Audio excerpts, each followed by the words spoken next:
Hi everyone, my name is Anna and welcome to my video blog on healing myself.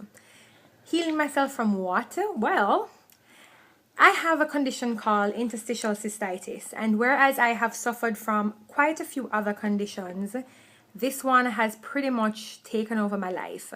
It has become my life, which I never thought that it would, but it has. So I need to find a way to live with the condition and not live for it.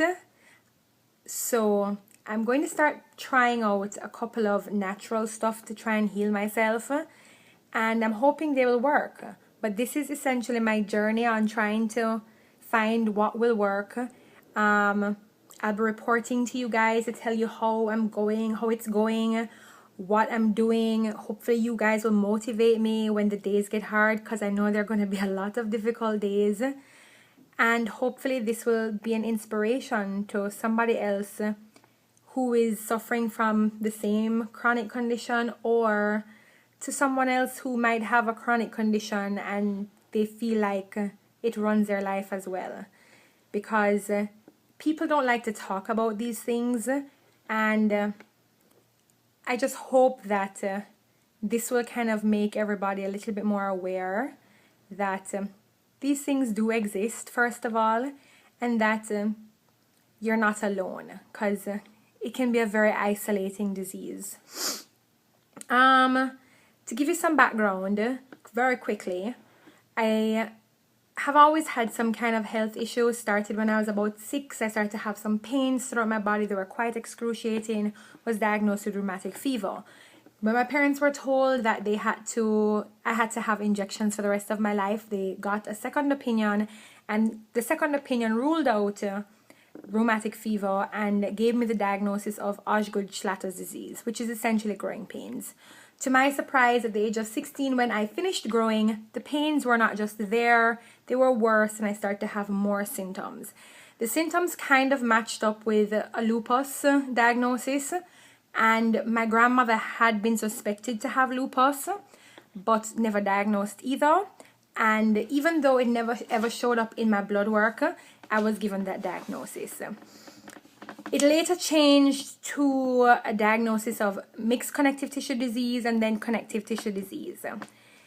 In 2002, I was diagnosed also with IBS, which is irritable bowel syndrome. And in, I think, 1998, I started to have chronic UTIs, which got worse in the same year I was diagnosed with IBS. So it got worse in 2002. And they had to do some exploratory surgery and found out that the reason why it may be happening is because I was born with complete double bifid ureters. So instead of having one ureter from each kidney going down into the bladder, I had 2 complete ureters from each side going into my bladder. So it caused the urine to go down into the bladder and for the second tube to suck it back up into the kidney, and they call it reflux. And that was their explanation for me having all of those chronic UTIs. For some reason, the UTIs went away, and I lived my life with my mixed connective tissue disease and my IBS until fast forward to 2011, and my diagnosis was finally changed to fibromyalgia. Just so you know, throughout that time, my pains became a little bit easier to pinpoint where it was actually coming from. So I was able to tell the doctor that it wasn't just my arm that was hurting, it was my elbow. And it wasn't just my leg that was hurting. I could feel it from the back of my knees and tips of my fingers. So they have a criteria. They have criteria for fibromyalgia, and I met that. Strange enough, the same year, I started to have chronic UTIs as well. And strange thing about this time around was that the chronic UTIs sometimes would never show up in a urine test. So, in other words, the bacteria never showed up, which means that it really wasn't a UTI. They suspect that, one, it could have been aggravated by, my bladder could have been aggravated by the amount of antibiotics I was taking, or as it makes sense, fibromyalgia is in the same family as IBS, is in the same family as interstitial cystitis. So I was diagnosed with interstitial cystitis in December of 2011.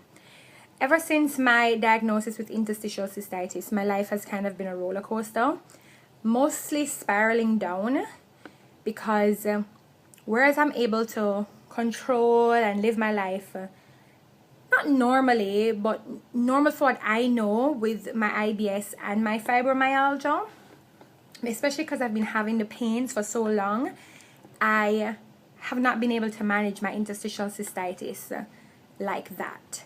And it's pretty much taken over my life, and my life is controlled by it.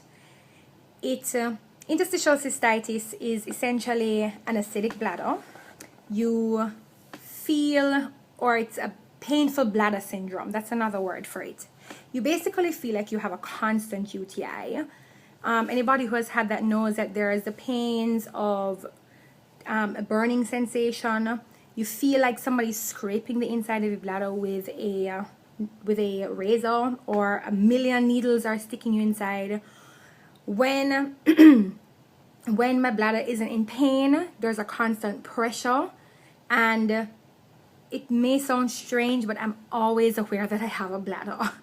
I think that generally people don't walk around going, I have a bladder, or I can feel my bladder, whereas I feel my bladder in every step that I take. It warns me every time I drink something that's wrong or eat something that's bad for me.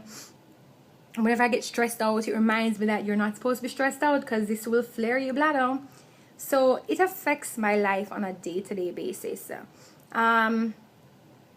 Separate and apart from the pain, it's also a mental anguish, because you feel very isolated. You feel like you can't live the life that you used to. The pain is constant, and when you're not in pain, you're worrying about when you're next going to be in pain, because it's probably going to be pretty soon. And the truth is, in the last year and a half, on a scale of 1 to 10, the lowest that I've ever felt in terms of the pain threshold is probably a 3, highest being 11 out of a 10. So it's a constant thing, and you feel constantly reminded that there's something wrong.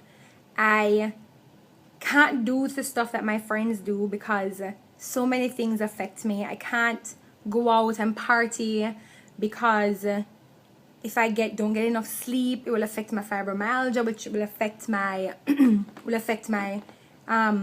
UTI, my interstitial cystitis. My IBS will flare. I still get chronic UTIs, and taking the antibiotics flares my interstitial cystitis, and so it's kind of like it just snowballs, and it's always something. In terms of my life and how interstitial cystitis affects on a day-to-day basis, there's a lot of things that I cannot eat and drink. I used to love going to coffee shops. Anybody that knows me knows that I'm the girl who's always at a coffee shop sitting down doing my work. I've done that ever since I was about 17, 18, and it doesn't really make sense for me to do that all the time now, because I really can't drink anything or eat anything other than water. So, well, not eat water, you drink water. It just affects you. It affects the way you think.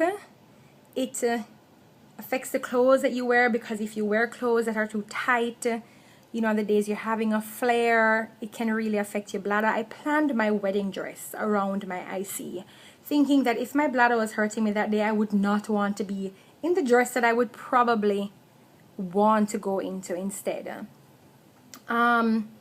It just has a way of taking over your entire being. It has affected my personal relationships greatly. My now husband was my boyfriend when I was diagnosed, and bless his heart, he's been there ever since.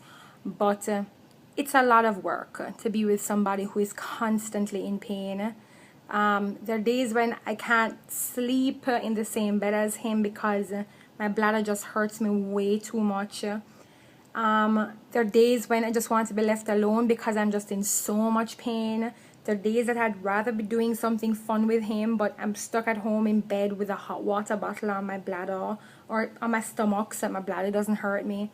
It just affects everything that you do. So I've kind of found myself in a hole, and it's very hard for me to dig myself out of it. And rather than taking more meds, because the last set of medication that my doctor put me on was amitriptyline, and it made me put on 50 pounds in a year and a half. No, people, I am not the binge eater that sits down and yams down the house. I eat relatively well. I'm your salad girl.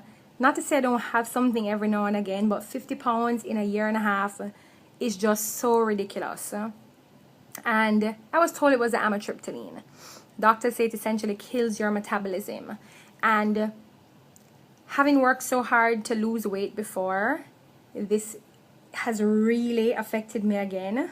We put a lot of pressure on people to be nice and slim and trim, and we never think to ourselves that, you know, someone who is a little bit overweight could possibly be going through a health problem and might be on some medication. So a lot of people, the first reaction they have to me is, oh my God, Anna, you've put on so much weight. Why are you so fat? Are you pregnant? Like, people have actually come up to me and be like, oh my God, are you pregnant? And I'm like, no, I'm not pregnant. I'm just fat. Okay? The reason I'm fat, I'm on medication. The reason I'm on medication, because I'm sick. So don't ask me. Anyway, so people think it's as easy as just exercising, and it's not. I have been told by doctors to stop focusing on my weight now because it's going to be very hard to come off. I need to focus on feeling better about myself at the weight that I'm at, and it's going to be a journey. So you guys are around for my journey. My journey to heal myself, my journey to start feeling better about myself, my journey to find myself again within this disease that has taken away this vivacious, you know, energetic, friendly person that I was. I hide behind Facebook and talk to people. Yeah, I do. All of you people that I'm supposed to be coming and visiting, and I talk to you every day on Facebook. This is why you essentially don't see me. Because I'm stuck in a world of interstitial cystitis and in pain half the time, and just scared of what people are going to think of me, or scared of what, you know, disappointing people because I might be in a mood, or I might be in pain, or maybe at the last minute I may not be able to make it. So maybe I figured I could change my obsession with hiding behind Facebook to something positive, and hopefully get all of my friends and people I don't know involved in the process of trying to not just heal me, but maybe I can get some people who are going through something similar, maybe not with interstitial cystitis, but maybe with something else, and we can all work together to kind of get a little bit better. There are going to be some bad days, so I expect to see some crying from me, because I really want this to be a real experience. Maybe crying, other days I may be really happy, but I just really hope that you guys can support me on this journey. Thanks.